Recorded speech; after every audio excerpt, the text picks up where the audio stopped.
دیکھیں، سب سے زیادہ مشکل موقع وہ ہوتا ہے جب لوگ ہمیں ستاتے ہیں، جب لوگ ہمیں تکلیف دیتے ہیں۔ چھوٹی سی بات کسی شخص نے کر دی، قوت برداشت ہوتی نہیں، پھر ہم اس کے خلاف منصوبہ بندی کرتے ہیں۔ اور کئی دفعہ ایسا ہوتا ہے کہ اس کی چھوٹی تکلیف کے بعد ہم بڑا سارا ظلم کرتے ہیں اس کے ساتھ۔ جب ہم بدلہ لینے پہ آتے ہیں تو پھر ہمارے اندر اس قدر زیادہ خوفناک عزائم جنم لیتے ہیں کہ سامنے والا بکھر جاتا ہے، ٹوٹ جاتا ہے۔ لیکن اگر ہم تھوڑی دیر حوصلہ کریں، تھوڑی دیر ہم، بھائی وہ جو زیادتی اس نے کی تھی اور تو نے 11 گنا بڑھ کے کر لی، تو اب تو بہت بڑا ظالم ہو گیا، اس کا ظلم تو تیرے ظلم میں دب گیا، تو نے بڑی تکلیف دی۔ اب وہاں اگر تو صبر کر جاتا، اگر تو احتیاط کر لیتا، تھوڑی دیر احساس کرتا، تو پھر تجھے خیال ہوتا کہ اس نے ظلم کیا ہے تو پھر قیامت کے دن اللہ مجھے بدلہ بھی عطا کر دے گا۔ لیکن جب تو نے خود سارا کچھ کر لیا اور بڑھ کے ظلم کر لیا، اب تو وہ مدعی ہو گیا اور تو ہے اس کا ملزم بھی اور مجرم بھی۔ اس لیے میرے بھائی تھوڑا احتیاط اگر کر لیا جائے، اور پھر یہ بھی یاد رکھیں، ممکن ہے کہ آج اس کے ساتھ زیادتی ہو رہی ہے وہ کمزور ہو، لیکن قیامت کے دن وہ طاقتور ہو جائے گا۔ ممکن ہے آج وہ غریب ہو، لیکن قیامت کے دن رب کریم اسے مالا مال کر دے گا، اللہ اسے قیامت کے دن طاقتور کر دے، پھر تم نے بدلہ دینا ہے۔ میرے نبی کریم صلی اللہ تعالی علیہ وآلہ وسلم نے ارشاد فرمایا کہ اگر میرے مومن نے کسی ذمی کافر پر بھی ظلم کیا، جو مسلمانوں کی حکومت میں مسلمانوں کو ٹیکس دے کر جزیہ دے کے رہتا تھا کافر، حکومت چونکہ مسلمانوں کی تھی اور مسلمانوں نے اس ذمی کافر پر ظلم کیا، نبی پاک صلی اللہ علیہ وسلم فرماتے ہیں میں قیامت کے دن اس ذمی کے ساتھ کھڑا ہو کے اللہ کی بارگاہ میں اپنے امتی پر مقدمہ کروں گا، میں مقدمہ کروں گا اس مسلمان پر، اس ذمی کے ساتھ کھڑا ہو کے، کیوں اس نے زیادتی کی؟ ظلم کی تو تمہیں کافر ذمی کے ساتھ بھی اجازت نہیں ہے، بجائے اس کے کہ اپنوں کے ساتھ ظلم کرو۔ شاہ کسریٰ نے نا اپنے بیٹے کو عالم بنانے کے لیے ایک استاد کا بندوبست کیا۔ ایک درویش بزرگ تھے تو شاہ کسریٰ کے بیٹے کو نا وہ پڑھایا کرتے تھے۔ اس دور کے جو اخلاقیات تھے، جس طرح کی بھی تعلیم تھی، وہ پڑھاتے رہے، استاد صاحب پڑھاتے رہے، زمانہ استاد اللہ تبارک و تعالیٰ سے ڈرنے والے تھے،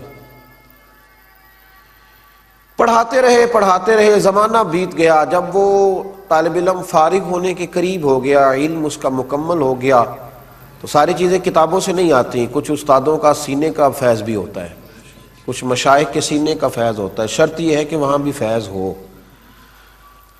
سینے کا فیض بھی ہوتا ہے۔ تو بزرگوں نے کیا کیا کہ اس شہزادے کو، چونکہ بادشاہ کا بیٹا تھا، شہزادہ تھا، تو اس شہزادے کو ایک دن جب وہ فارغ ہو گیا نا تعلیم سے، تو اس کو بلایا اور بلا کے کمرے کے اندر بند کیا، اندر سے دروازہ لگایا، پھر ہاتھ میں درہ پکڑا، زور زور سے اس کی پشت پر درے مارنے شروع کی، اتنے درے مارے کہ وجود پر نشان پڑ گئے، سخت تکلیف اس کو ہوئی، اذیت کا شکار ہو گیا، اور جب بہت زیادہ اسے مار پیٹ لیا، وہ پوچھتا رہا میری غلطی، آپ کیوں مجھے مار رہے ہیں؟ تو کہا کوئی غلطی نہیں۔ تو اچھی طرح مار لیا، دروازہ کھولا تو شہزادہ گھر چلا گیا، جا کے اماں سے شکایت کری کہ آج میرے استاد نے بہت مارا ہے۔ اماں کہنے لگے بیٹا استاد بلا وجہ نہیں مارا کرتے، کہا آپ ایک دفعہ ابا سے کہے تو صحیح۔ شکایت لگائی بادشاہ سے، بادشاہ کہنے لگا بیٹے نہیں، استادوں کو جو قومیں کٹہروں میں کھڑا کرتی ہیں وہ پڑھا نہیں کرتی،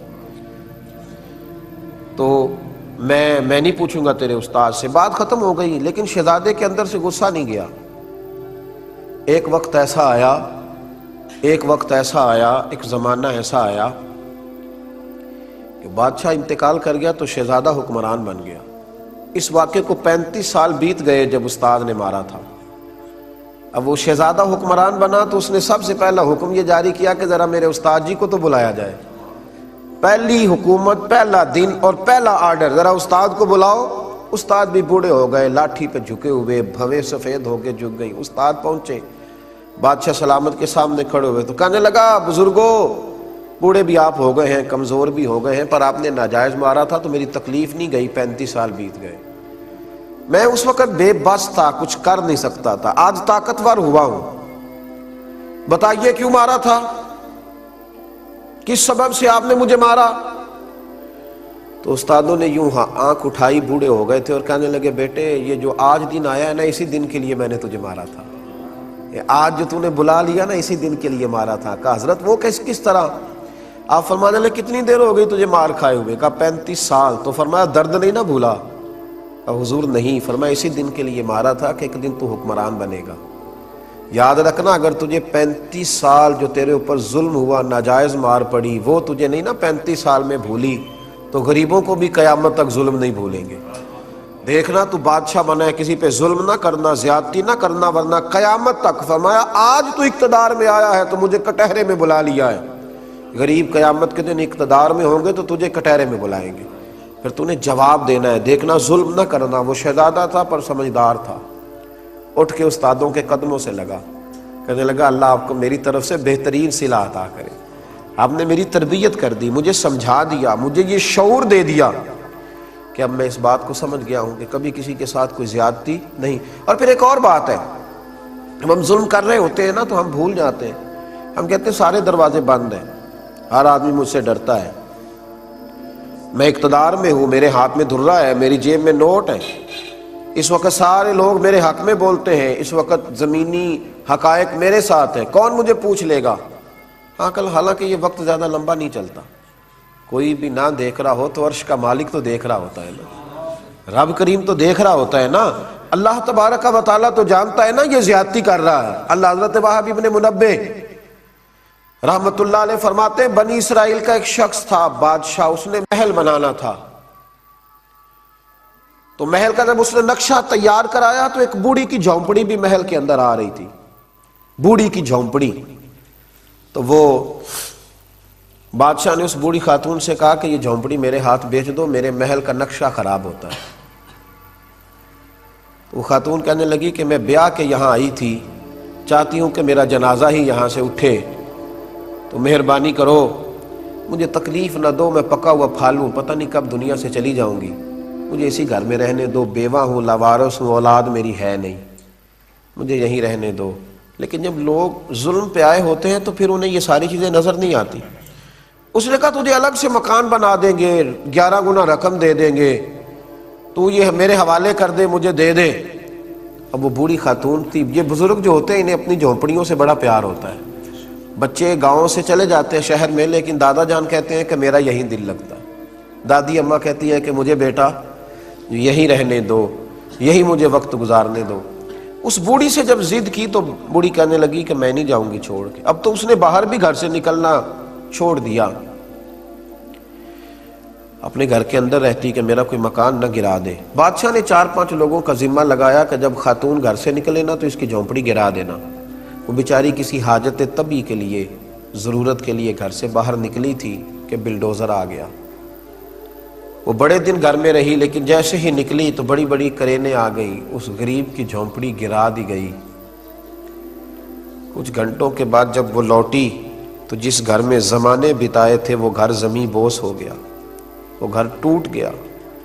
اب اس نے درد کے ساتھ ایک چیخ ماری، اور حضرت وہب ابن منبہ کہتے ہیں کہ دعا اس نے ان لفظوں کے ساتھ کی، کہنے لگی اے اللہ میں تو موجود نہیں تھی پر تو تو موجود تھا نا، اے مالک میں تو موجود نہیں تھی پر عرش کے رب تو تو موجود تھا نا، تو تو دیکھ رہا تھا، یہ کیسے ہوا؟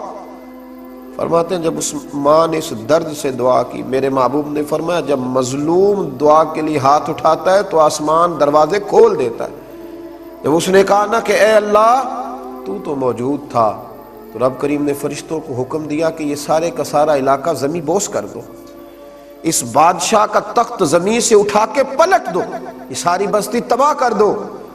جو لوگ ظلم کرتے ہیں وہ بچا نہیں کرتے، فرمایا وہ سارا شہر تباہ کر دی۔ ہم یہ سمجھتے ہیں کہ کون ہے دیکھنے والا، دروازے تو بند ہیں، اقتدار میرے پاس، طاقت میرے پاس، میں نے اس کو بھی سمجھا لیا ہے، اس پہ بھی روب ڈال لیا ہے، اس شخص کو بھی اپنے ہاتھ میں کر لیا، اس کو بھی کنٹرول کر لیا، اب کون ہے تو میرے خلاف بغاوت کرے گا؟ جب بغاوت ہوتی ہے تو بڑے بڑے تاج اچھل جاتے ہیں، بڑی بڑی کرسیوں کے چاروں پیر ٹوٹ جاتے ہیں، بڑے بڑے اقتدار میں لوگ زنجیروں میں جکڑ دیے جاتے ہیں، بڑی بڑی آزمائشیں قریب آتی ہیں۔ ظلم نہ کریں کبھی بھی، اللہ تعالیٰ عہدہ دے، اقتدار دے، طاقت دے، دولت دے تو اسے اپنی سیاست نہ سمجھیں، اسے خدا کا فضل سمجھیں۔